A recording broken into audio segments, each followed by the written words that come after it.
Hermanos, así como estamos de pie, vamos a dar gracias el día de hoy. Ya dieron las gracias, pero vamos a orar, hermanos, conjuntamente para que el Señor el día de hoy se manifieste y hable como usualmente Él lo hace en su casa. Padre, en esta tarde, noche, Señor, le agradecemos. Yo, Señor, me pongo en sus manos, Señor. Reconozco mis incapacidades, reconozco mis errores, reconozco, Padre, mi torpeza, reconozco, Padre, que ante usted, Señor, soy un siervo inútil, Padre, pero con su benevolencia, Señor, con su gracia, Padre, somos útiles, Señor, como esas vasijas de barro que usted regenera, Padre. Le pedimos el día de hoy, Señor, que usted hable el día de hoy, Señor. No es casualidad, Señor, que el día de hoy haya empezado ese servicio con reflexiones y preguntas, Padre, porque nosotros tenemos que reflexionar siempre, Señor, y hacernos preguntas de cómo va nuestro caminar. Padre, el día de hoy le pedimos que todo espíritu contrario, Señor, que se encuentre cerca de este lugar, Señor, sea echado fuera, Señor, en su nombre, Padre, porque sabemos, Señor, que donde usted está, Señor, no hay potestad para otra causa, Padre. Se lo hemos pedido en el poderoso nombre de Jesús. Amén, amén. Hermanos, así como estamos de pie, vamos a iniciar esta palabra el día de hoy en Mateo 24:35. Mateo 24:35. La palabra se lee en el nombre del Padre, del Hijo y del Espíritu Santo. Y el versículo dice: el cielo y la tierra pasarán, pero mis palabras no pasarán. El cielo y la tierra pasarán, pero mis palabras no pasarán. Hermanos, pueden tomar a sus asientos, por favor. Hermanos, el día de hoy me ha tocado compartir con ustedes una palabra que yo la titulé "Que no te quede duda". Que no te quede duda es el título de la predicación para aquellos que estén el día de hoy tomando alguna clase de nota. Y empezando, hermanos, esta predicación, yo me hacía algunas preguntas leyendo los versículos bíblicos que vamos a leer a continuación en el libro de Lucas, de San Lucas. Las preguntas que yo me hacía, hermanos, de acuerdo a este bosquejo que vamos a ver el día de hoy, que es San Lucas 12, del 35 al 40. San Lucas, el capítulo 12, del versículo 35 al 40, el emboscado se llama el siervo vigilante. Y me hacía algunas preguntas, las cuales vamos a poner ahorita en la pantalla. Y la primera de ellas es, la pregunta que yo me hacía, es ¿por qué es necesario vigilar? ¿Por qué es necesario que nosotros estemos en constante vigilia o en constante verificación de nuestro caminar? Porque es necesario que estemos alertas. La tercera pregunta que me hacía: ¿acaso hay alguien que quiere hurtar algo que te ha sido dado a ti, a tu persona? Una cuarta es: ¿qué tienes contigo que es de gran valía?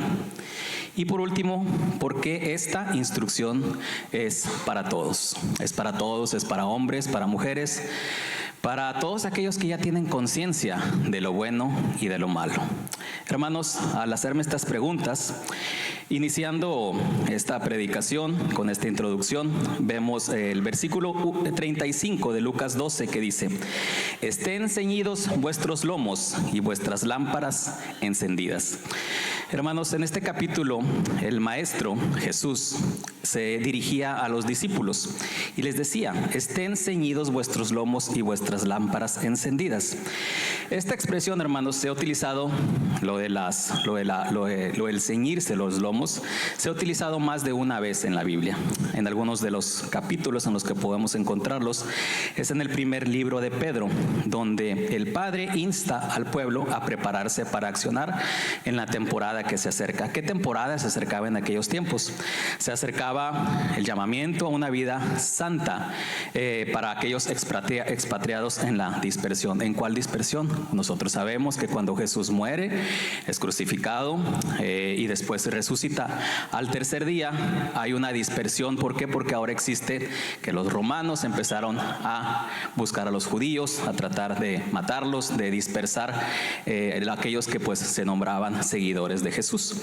Entonces Pedro ya venía utilizando esa expresión de ceñirse los lomos, que a continuación vamos a ver una explicación de qué es lo que significa. También se utilizó en el libro de Éxodo, cuando el pueblo sale de Egipto por instrucciones de Dios, en aquella noche donde los primogénitos mueren, en aquella noche donde nosotros sabemos que hay un gran lamento y un gran lloro en Egipto, porque sabemos que el faraón no quería dejar servir al pueblo, no lo quería liberar, y pues por ahí hay un evento donde mueren los primogénitos de Egipto, y ahí nosotros ahí podemos ver que también hablaba de ceñirse los lomos. Hermanos, este tiempo vimos como esta preparación de ceñirse los lomos es más que nada prepararse para una actividad intensa que vamos a tener. En el plano físico, puede ser en el plano mental, pero también en el plano espiritual. Esta instrucción, hermanos, de estar preparados, usualmente se puede aplicar para cuando sean los tiempos apremiantes. Todos aquellos tiempos apremiantes que un día van a llegar a nuestras vidas. Sin duda, hermanos, también llegarán tiempos de prueba para nuestras vidas, y todos los hemos experimentado. Llegarán tiempos de batalla en la que nuestra fe será puesta a prueba para ver qué tanto confiamos en el Señor. ¿Cómo te preparas para esos tiempos de batalla? Nos podríamos preguntar. En anterioridad, hermanos, nosotros sabemos que las batallas se luchaban cuerpo a cuerpo, persona a persona. Así es como eran las batallas en el campo de batalla en aquellos tiempos del Antiguo Testamento, cuando existían esa lucha que en este caso estaba en el plano físico. Y nosotros, hermanos, sabemos que ahora ya no son ese tipo de batallas. En aquellas batallas los moradores de aquellos lugares se vestían con unas túnicas largas, unas túnicas que les llegaban prácticamente hasta los tobillos, como actualmente se visten muchas personas como los árabes y algunas personas de esa área. Entonces, hermanos, el ceñirse los lomos en aquella época significaba que esta túnica la hicieran como un amarre entre la túnica del lado derecho y del lado izquierdo, como si tú estuvieras haciendo unos chongos. Y lo que hacían es que se las doblaban a través de la cintura y se las ceñían. El momento de ceñirse sus lomos era el momento de preparar esa túnica, porque venía la batalla cuerpo a cuerpo, y obviamente no podían pelear con esas túnicas largas porque era muy incómodo pelear. Tenían que estar sus piernas libres, su cintura bien ceñida para la batalla, porque en este caso empuñaban espadas, y se luchaba cuerpo a cuerpo. Entonces, esa expresión en aquellos tiempos, eso era ceñirse los lomos. El lomo de un animal es la parte de arriba, como quien dice, de la columna, pero el lomo en una persona, en un hombre o en una mujer, están arribita de la cintura. Ese son los lomos de un ser humano.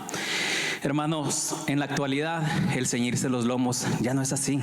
Ya no tenemos nosotros, no vestimos con túnicas, pero ya no te tienes que ceñir los lomos porque no te tienes que pelear contra alguien.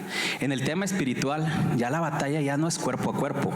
Ahora, como conocemos, la batalla es contra huestes y potestades que se encuentran en las regiones celestes, hermanos. Entonces, ahora el momento de la preparación, hermanos, y de ceñirse los lomos consiste en prepararse de manera espiritual, afirmándonos en la verdad de Jesús, consumiendo el pan de cada día que escuchamos a través de su apacible palabra. Allá afuera, hermanos, en el mundo hay demasiados gritos, hay demasiada gritería, hay demasiados rumores de guerra, hay demasiados conflictos a través del mundo, hay en Medio Oriente, allá por Rusia. El mundo grita muchas cosas, da unos gritos gigantescos, pero la palabra del Señor es apacible para nuestro espíritu y para nuestro oído. Es esperanzadora porque también nos insta a seguir obedeciéndole a Él. Nuestro Señor nos exhorta a nosotros, a sus hijos, a estar estar preparados con las instrucciones que Él nos da para esas temporadas que vendrán, que podrán ser extenuantes en nuestras vidas. Extenuantes, hermanos, me refiero que creo yo que hay algunos que han experimentado batallas extenuantes que te cansan físicamente, que hacen drain toda tu energía, que te desgastan, que no sabes específicamente qué va a pasar. Pero muchos de esas personas que han pasado esas batallas, yo creo que han podido experimentar el refugio en la palabra apacible del Señor en esos tiempos difíciles y extenuantes. Hermanos, también este versículo nos habla de que nuestras lámparas tienen que estar encendidas con la suficiente provisión del aceite para cuando llegue esa noche, cuando llegue esa penumbra, esa desolación, que en algunas ocasiones llegan en las batallas que nosotros tenemos de manera espiritual, la luz del Espíritu Santo nos guíe en esas jornadas difíciles y extenuantes. Versículo 36, hermanos. Y vosotros sed semejantes a hombres que aguardan a que su Señor regrese de las bodas, para que cuando llegue y llame, le abran enseguida. Hermanos, como veíamos ahorita, si el mundo grita que Jesús fue muerto, y tristemente muchos en la actualidad lo pueden mostrar en una cruz, si el mundo grita que no hay esperanza, que todo está perdido, que la maldad anda por ahí suelta y pareciera que no hay quien la detenga, que la mentira, la calumnia, el libertinaje, la lujuria, la corrupción, el pecado, las obras de la carne es algo normal, ya que todos lo hacen, te digo que no tengamos un solo hilo de duda, hermanos, en nuestras vidas. Aguardemos a que nuestro Señor venga, que regrese de donde Él está sentado, allá a la diestra del Padre, que venga por su iglesia, que venga por su armada novia. Él llegará, hermanos, y llamará a la puerta. Prepárate para abrir esa puerta que un día, sin duda, Él tocará a tu puerta y te conocerá. Hablará tu mismo lenguaje. Habrá una similitud, ya que Él moró en ti con su espíritu por mucho tiempo o por el tiempo el que hayas vivido. Por tus frutos te conocerá. Él tendrá la percepción de que tendrás ese olor fragante a obediencia, y cuando abra la puerta te reconocerá. Hermanos, versículo 37. Bienaventurados aquellos siervos a los cuales su Señor, cuando venga, halle velando. De cierto os digo que se ceñirá y hará que se sienten a la mesa y vendrá a servirles. Bienaventurados aquellos siervos a los cuales su Señor, cuando venga, halle velando. De cierto os digo que se ceñirá y hará que se siente a la mesa y vendrá a servirle. Más que bendecidos, hermanos, doblemente bendecidos todos aquellos que obedecieron sus instrucciones, sus preceptos, sus indicaciones y exhortaciones y consejos que nos da a través de su palabra, a través de un hermano en Cristo que tienes en un lado, a través de una hermana en Cristo que te exhorta, que te ayuda a entender la palabra, a través de tu pastor que está ahí y a través de tu pastora, que son elementos y que son medios que el Señor utiliza para darte estas exhortaciones, estos preceptos, estas instrucciones.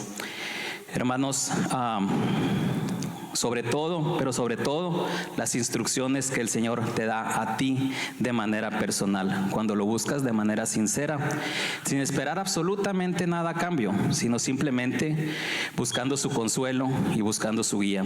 Para que no te quede duda, hermanos, Él vendrá en búsqueda de sus hijos, de aquellos que le imitaron, de aquellos que le obedecieron, de aquellos que le siguieron a pesar de no verlo físicamente. Yo creo que nadie de nosotros hemos visto físicamente a Jesús, pero aún así le seguimos.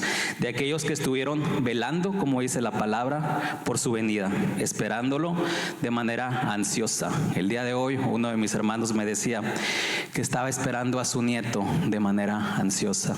Así también estamos esperando muchos de manera ansiosa la venida de Jesús.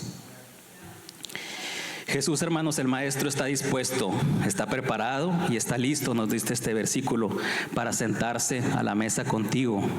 Estará preparado para servirte, pero no ese tipo de servicio que muchas veces nosotros tenemos en la mente. Ese servicio que se da a través de un abrazo, a través de su habla hermosa, a través de su presencia y a través de su sabiduría, de su hermosa y cálida compañía cuando está junto a ti. Te recompensará con su aprobación, te dirá que eres un siervo fiel y prudente. Y como un día le dijo el Padre al Hijo, ahí está mi Hijo amado en quien encuentro complacencia. Hermanos, versículo número 38. Y aunque venga a la segunda vigilia, y aunque venga a la segunda vigilia, y aunque venga a la tercera vigilia, si yo los hallare así, bienaventurados son aquellos siervos. Sin duda, hermanos, las vigilias son de gran bendición. Tristemente, hermanos, estas han tendido a desaparecer en la actualidad de nuestros tiempos. Ya no hay iglesias que hacen vigilias. Gracias a Dios, hermanos, como todos nosotros sabemos, aquí en casa se han establecido. Todo el año pasado hubo vigilias y un poquito antes ya las había. Hermanos, son de gran bendición. Gloria a Dios por el pastor que tenemos y por esa visión que tiene en las vigilias. Creo que este año hemos encontrado confirmación en esas vigilias y esperanza, que no somos la única iglesia que lo hace y que son de suma importancia. Hermanos, estas vigilias nocturnas son todo un reto. Yo creo que todos los que hemos estado aquí en las vigilias son un reto porque nos demandan físicamente a nuestro cuerpo, a nuestra mente y a nuestro espíritu. Y muchas de las veces hemos estado aquí peleando con nuestro sueño, peleando con nuestro cansancio. Por eso hablan de la segunda y tercera vigilia. Pero ¿qué significaba la segunda y la tercera vigilia en aquellos años? Había dos tipos de vigilias en aquella cultura o en aquellos tiempos. Existían las de los romanos, que eran en 4 fases o 4 etapas, y la de los judíos, que era solamente en 3. En este caso, el día de hoy, vamos a ver una pequeña explicación o cómo eran las 3 vigilias que hacían los judíos, porque como nosotros sabemos, la historia de Jesús, de nuestro Maestro, se desarrolla ahí en Jerusalén con los judíos. Esas la segunda y la tercera vigilia, la cual dice aquí la palabra que bienaventurados aquellos que se encuentren que venga la segunda vigilia y que venga la tercera y que esos siervos estén ahí vigilantes. Entonces, pues, ¿por qué diría la palabra eso? Porque la primera vigilia para los judíos consistía de las 6 de la tarde a las 10 de la noche. La segunda vigilia era de las 10 de la noche a las 2 de la mañana y la tercera vigilia de las 2 de la mañana a las 6 de la mañana. Como nosotros podemos ver, la segunda y la tercera vigilia definitivamente eran las más pesadas, ya que en este caso pues eran ya desde las 10 de la noche hasta las 6 de la mañana, que eran aproximadamente 8 horas, la segunda y la tercera. Entonces, por eso se decía, porque usualmente y físicamente eran las más complicadas de atender, la segunda y la tercera. Hermanos, las noches suelen ser utilizadas para descansar, suelen ser utilizadas para recobrar fuerzas después de un día de labores. Pero, hermanos, seamos honestos y espero no ser malinterpretado con estas palabras que les voy a decir. También son utilizadas para trabajar, lo cual ha cambiado nuestros tiempos. Han sido utilizadas aparentemente, y hago entrecomillado, para divertirse, porque creo que en la noche la diversión ya no es sana a esas horas. Entonces las noches también han sido utilizadas, como les digo, aparentemente para divertirse, pero también han sido utilizadas desde tiempos inmemorables hasta nuestras fechas para hacer fechorías, para delinquir y alguna otra serie de cosas, de prácticas ocultas que le desagradan al Señor. No vamos a entrar en ese tema porque creo yo que todos tienen entendimiento entendimiento y saben que son esas cosas ocultas que a veces se practican durante las noches que no le agradan a nuestro Señor. Pero sus hijos, hermanos, también pueden utilizar estos espacios nocturnos como los hacemos aquí en casa, para alabarlo, para exaltarlo y para buscarle, para gritarle al mundo que la noche es creación del Señor y que se rinde ante Él. Más que bendecido, hermanos, es aquel que lo busca también de noche, y aún más aquel que realiza los esfuerzos de mantenerse alerta y en fiel búsqueda del Señor durante esa segunda y tercera vigilia. No solo durante el tiempo inicial, sino durante los tiempos de más reto, los tiempos de más dificultad en tu vida, cuando te mantienes despierto en esa vigilia, cuando te mantienes despierto durante esa lucha y cuando te mantienes buscándole, es a lo que el Señor se refiere, que te encontraste de pie, vigilante, buscándole en tus tiempos apremiantes. Él, hermanos, durante el tiempo de la dificultad, durante el tiempo de la desesperanza, durante el tiempo de la lucha y la batalla y de la prueba, si te halló así, fiel, vigilante, haciendo su voluntad, serás más que bendecido, doblemente bendecido. Que no haya excusa alguna, hermanos, que te separe de sus indicaciones y de sus prudentes y sabias enseñanzas. Versículo 39. Pero sabed esto, que si supiese el padre de familia a qué hora el ladrón había de venir, velaría ciertamente y no dejaría minar su casa. Hermanos, Dios a través de su palabra no nos engaña. Nunca nos ha engañado y nunca lo va a hacer. Él nos alerta diciéndonos que sepamos que hay en este mundo un ladrón, hay un destructor, hay un desolador, hay un divisor. Hay uno que ama la contienda y hay uno que ama la injusticia, que ama la corrupción, que tiene por blanco principal a la familia, a cada una de estas familias que está aquí. Ese destructor tiene por blanco que el padre de la casa, como hay varones aquí, tiene la labor de vigilar, de proteger, de ser ese muro de protección, como nos dijeron en una predicación pasada. Es ser ese muro de protección y de contención para los ataques del destructor. Ese sacerdote, ese muro espiritual firme y robusto con el conocimiento de la palabra de Dios. Muy cercano a la convicción del Señor. ¿Para qué? Para que no nada más conozca la palabra, sino para que la ponga en acción, hermanos. En nuestro diario vivir, para con nuestro diario convivir, en nuestro diario trabajar y en nuestra vida constante. En todo momento vela, siempre mantente alerta, ya que ese ladrón solo buscará el momento exacto en el que tú no estás velando para atacarte. Porque ese ladrón, ese destructor del que hablamos, se querrá meter contigo y con tu familia. Querrá atacarte a ti, pero querrá atacar también a tu casa entera. Querrá, tristemente, hermanos, meterse a la alcoba de tu hija. Querrá tristemente meterse en la mente de tu hijo. Querrá sentarse en tu mesa. Tendrá la intención de seducir a tu esposa y querrá presidir tu casa. Querrá decir que él es el que manda en tu casa en lugar del varón. Así de vil es el diablo, así de vil es el enemigo, ese destructor del que hablamos, y que la palabra nos dice que estemos vigilantes, porque el ladrón buscará la oportunidad para hacernos daño, buscará para sustituirte y buscará el momento en el que el sacerdote se encuentre viendo a otro lugar, se encuentre impreparado y se encuentre viendo a otra perspectiva. Hermanos, el sacerdote de casa tiene que estar preparado y vigilante con esa espada en mano que es la palabra del Señor, listo para hacerle frente a aquel que quiere destruir la casa y echarlo de ella. Él huye ya que sabe que previamente tú hiciste tu trabajo en el Señor. Tú le buscaste, tú oraste, entregaste, tú estuviste con el Señor, y esa espada que tienes en mano tiene no solamente un filo, tiene 2 filos que corta hasta los tétanos. No dudes que el ladrón buscará atacar y robar lo más preciado que tienes, que es tu familia.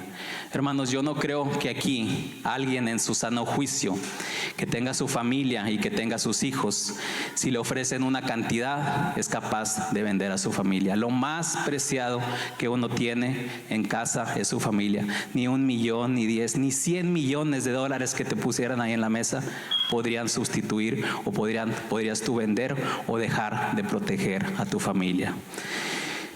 Versículo 40. Vosotros pues también estad preparados, porque a la hora que no penséis, el Hijo del Hombre vendrá. Ahora bien, hermanos, si te preparaste para el momento malo, prepárate también para el momento bueno.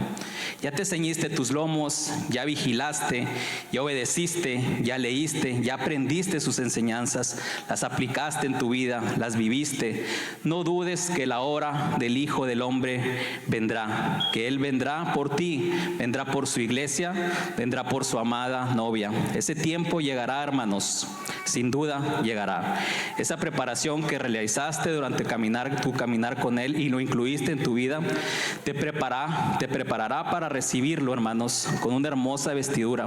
Esa vestidura de la que nos habla su palabra, esa vestidura de lino fino, blanco y reluciente, sin mancha y sin arruga, llena de un perfume de olor fragante, como lo veíamos, de obediencia, de fidelidad, de prudencia hacia el Señor.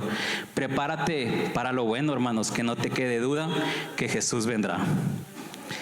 Muy desventurado, hermanos, tristemente, aquel que no vigila, aquel que no se prepara, aquel muy desventurado es aquel también el que cree que la venida del hombre no llegará, o que duda, o que no sabe cuándo llegará y que no confía en que algún día vendrá. No dudes, Él regresará a reclamar a todos aquellos que se esforzaron en seguirle sin ninguna condición. Hermanos, terminando esta palabra, como les digo, no dudes que Él vendrá. Hay un escritor, hermanos, irlandés, que su nombre es, tiene un nombre un poco complicado, pero tiene unas iniciales que es C.S. Lewis, que muchos al escuchar su nombre no identificamos quién es. Este es un escritor irlandés de allá de Reino Unido que escribió las Crónicas de Narnia. Ahora sí, ahí a todos nos viene a la idea quién sería este personaje, porque muchos de nosotros hemos visto esa película. Este escritor es un escritor irlandés que en su primera etapa él conoció al Señor, pero como muchas veces pasa y lastimosamente, llegas a tu juventud, llegas a tus momentos de ímpetu y te alejas del Señor. Se alejó del Señor en toda su juventud y después fue una persona que se mantuvo soltero por muchos años. La historia de él marca, hermanos, que mucho tiempo estuvo solo y escribió muchas fábulas, escribió fábulas y escribió este tipo de libros como las Crónicas de Narnia. Pero conoció el amor carnal de una mujer a sus 60 años más o menos. Y dijo que en ese momento llegó la felicidad a él.